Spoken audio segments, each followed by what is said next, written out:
Hey everybody, welcome to part 2 of our glamping trip in Whistler. Okay, so I broke up the Whistler trip video into 2 parts. So the first part that I'll link above is us spending time in the campground and some of the things that we were doing as far as biking and walking around the campground and the kids enjoying that. The next video here, I'm going to talk about some of the stuff that we did in the village.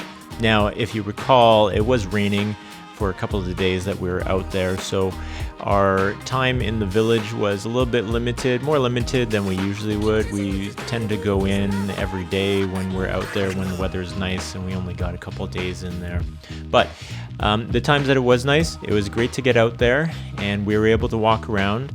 Now, with COVID-19, we found that it was a little bit quiet than it normally is at the beginning of the summer season. I would say that it was probably about 50-60% of what we would normally see during that time, but we still had a great time.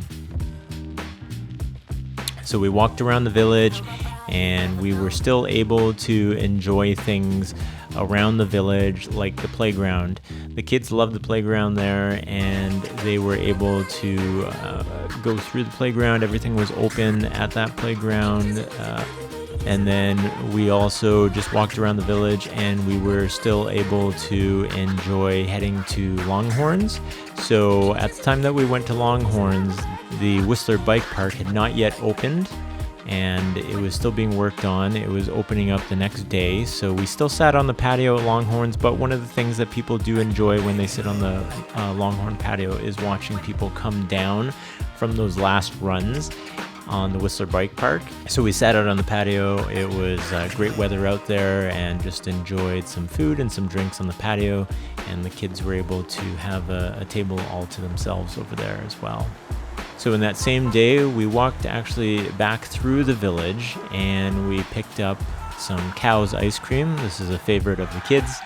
Cow's ice cream is a long-time establishment in Whistler. They have a lot of flavors of ice cream, and they have a store in there as well where they have lots of gift items that are kind of cow related. So it's a neat place to check out.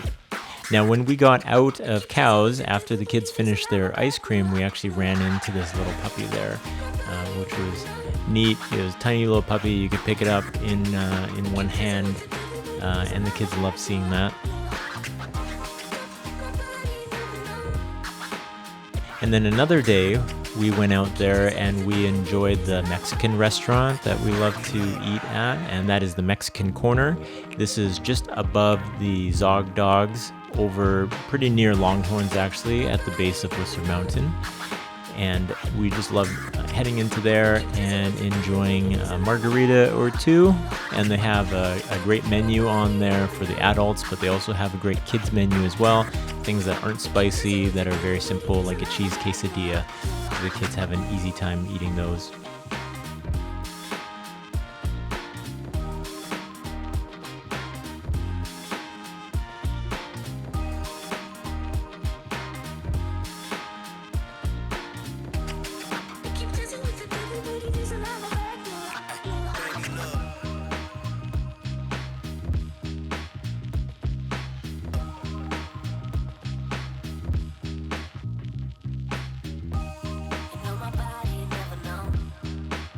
So that's a summary of our Whistler glamping trip.